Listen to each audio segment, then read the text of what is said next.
What is up, YouTube? Reefing fam, Karam's Reef. I'm back, and in today's video, I'm excited, mainly because I'm going to be showing you guys the 10-gallon. I kind of just talk about how I keep this tank, how I run it, and a little bit of background about the tank. But first, I want to say a huge thank you to all the amount of support that I've been getting especially for the last 2 videos I've posted. Lots of new subscribers. Thank you, everybody. You know, I'm already seeing a beautiful community joining and tuning in to the videos. So I truly want to thank everybody. And now, you know, just to kind of talk a little bit about the 10-gallon tank. So this is a WaterBox all-in-one. Now, I think a while back I saw that WaterBox actually updated their 10-gallon all-in-ones. I'm not sure what they added, but there was an older version, and now there might have been a newer one. I'm not 100% sure on this, but yeah, it's a WaterBox tank. It's been up and running for about 5 or 6 years now. I did make a video originally on this tank, but now I'm just kind of re-updating, talking a little bit more in depth about it, and hopefully I don't take too long.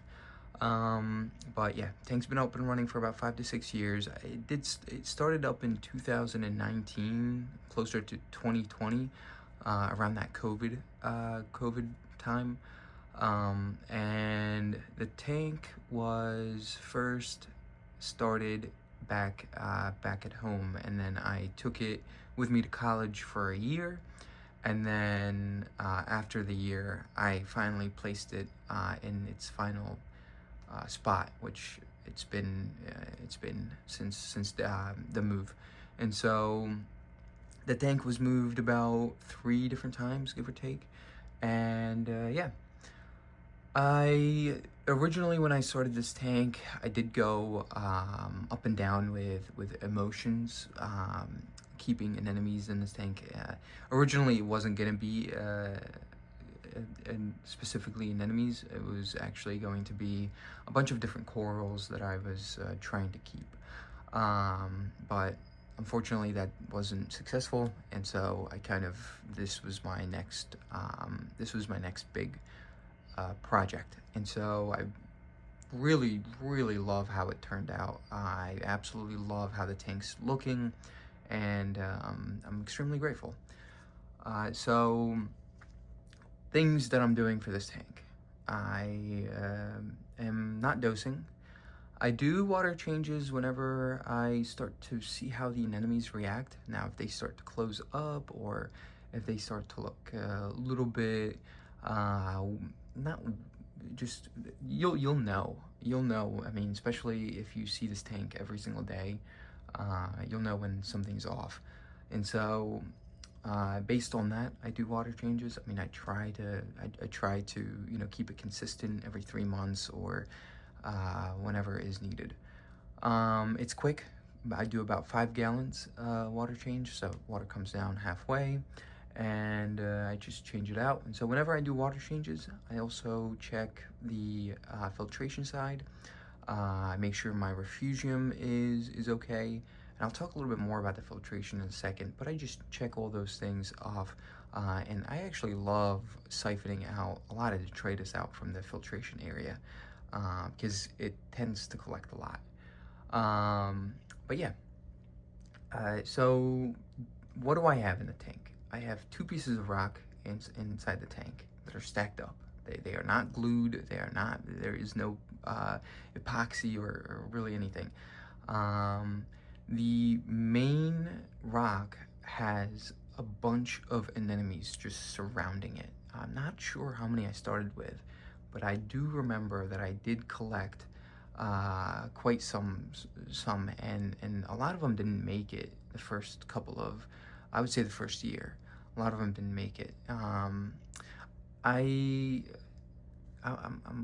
sorry if I'm going to be jumping around here, but I started the tank out with so many, but I was seeing a lot of them not open up, or they're staying alive, but they're not growing.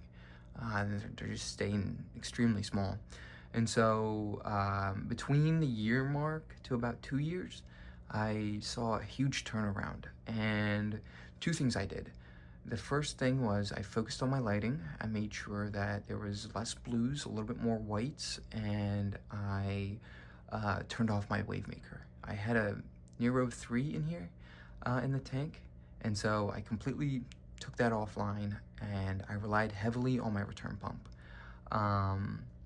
But yeah, so that's basically how the tank is set up, livestock wise. And then I did pick up a bounce mushroom about 4 years ago.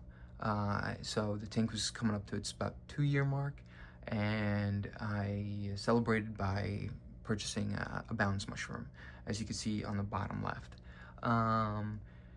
It started out extremely small, and ever since it has been just growing extremely large. I've already made a bunch of frags out of it, and it's doing really well. It likes the flow, it likes the lighting, and so I've been keeping it in here ever since.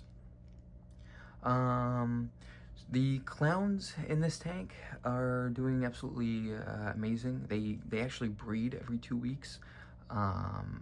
They started breeding about 4 months ago. So I've had them for 3 years, 4 years. I purchased them from a breeder, and they were extremely tiny, the size of my nail, I would say, and so my pinky nail. And so I was extremely, oh, that's my ATO going off.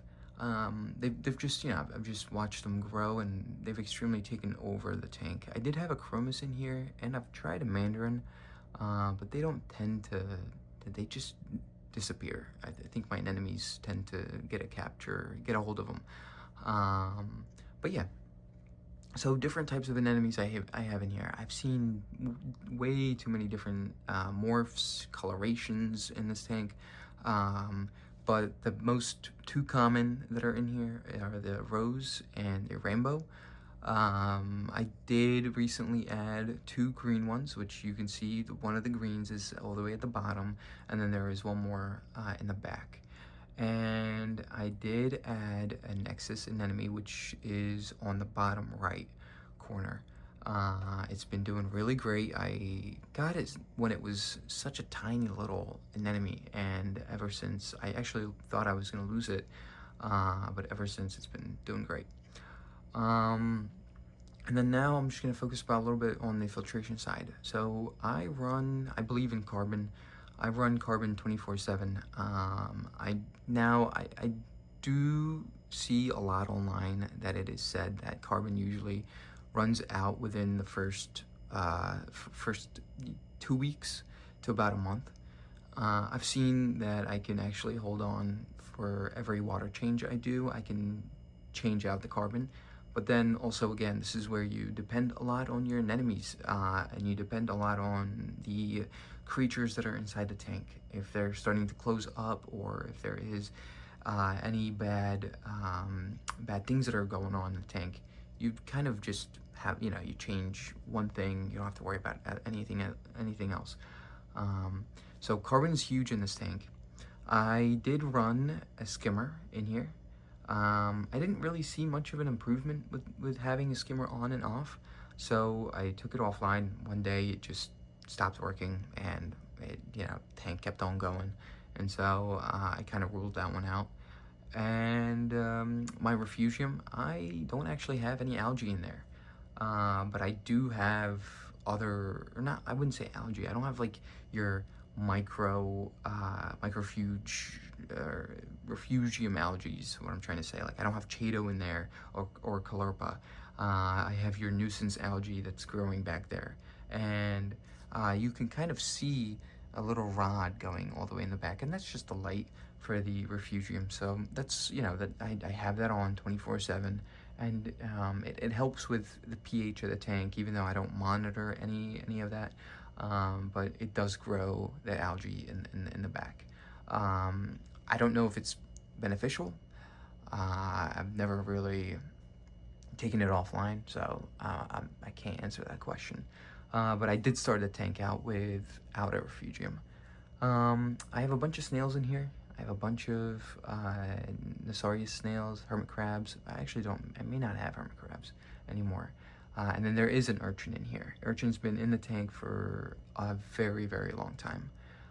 One thing I am seeing a lot is that I don't see any coralline algae forming in the back. I get this like different film of algae growing in the back, and as you can see, the background is completely like it's not covered with anything, and so that kind of confuses me because I only see coralline algae growing on the front glass and the side glass, and I think that contributes to just I don't think coralline algae is growing in the tank, mainly because I don't dose, and I think the other supplements such as calcium, alkalinity, and magnesium are getting consumed by either my coral or a little bit with the anemones, and I guess that's what keeps the bacteria going. I'm not sure if there is a correlation in that, but just, you know, it's my 2 cents.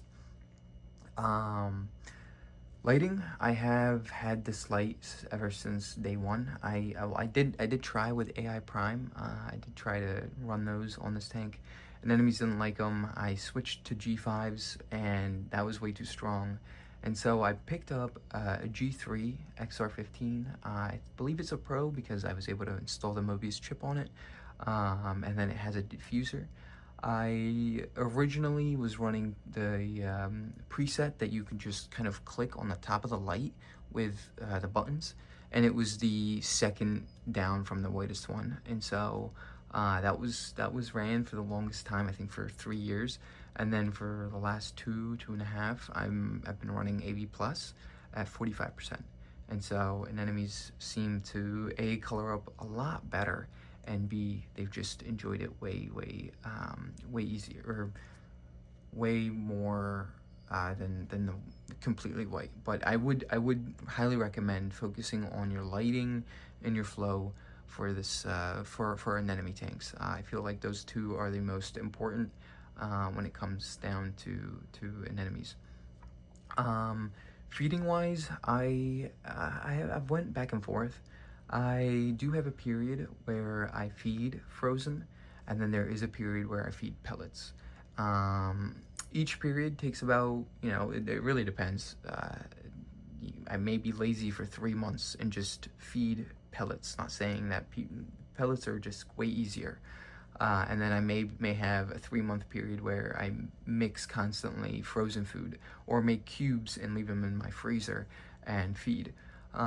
So it really depends, but right now for the last, I would say last 3 months, I've been feeding mainly pellets, and I feed like a lot, because I know the anemones eat it and I know the fish eat it, and so that's what they strive on. But when I feed frozen, I mainly just feed mysis, and that does the job for both anemones and clowns. I did have also, I went about 2 years feeding twice a week shrimp pieces to the anemones. I did see a huge increase in growth and splitting, but that I just stopped, mainly because I didn't want to keep on getting a bunch of different splits and keep on it can get out of hand.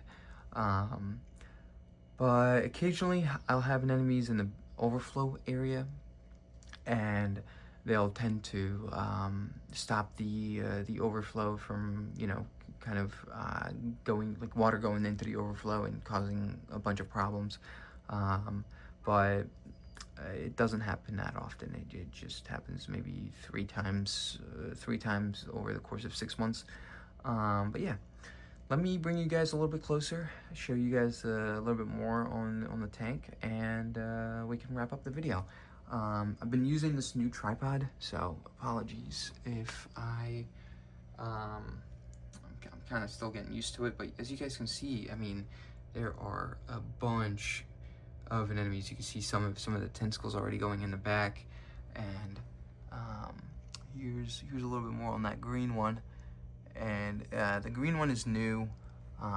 Still kind of getting the hang of it. There's my Nexus. But ATO reservoir, and then I have a camera to kind of watch everything. And then there's those bounce mushrooms that I was telling you. They've been getting covered up with those anemones, so I may move one into the downstairs tanks. Oh, there we go. But yeah, thank you guys so much for tuning in. Apologies for such a long video. I hope this kind of helps many other reefers out there, and kind of a little video on the 10-gallon WaterBox. Again, thank you so much for all the support, and I will definitely keep everybody on Instagram updated and YouTube. And let me know if you guys need to see anything specific in regards to this tank or any of the ones downstairs. I'm hoping I can make another one, another video soon on the 40-gallon, and then kind of you know, just keep updating you guys that way. But neither to say, thank you so much for all the support, guys, and I'll catch you guys on the next video. Peace.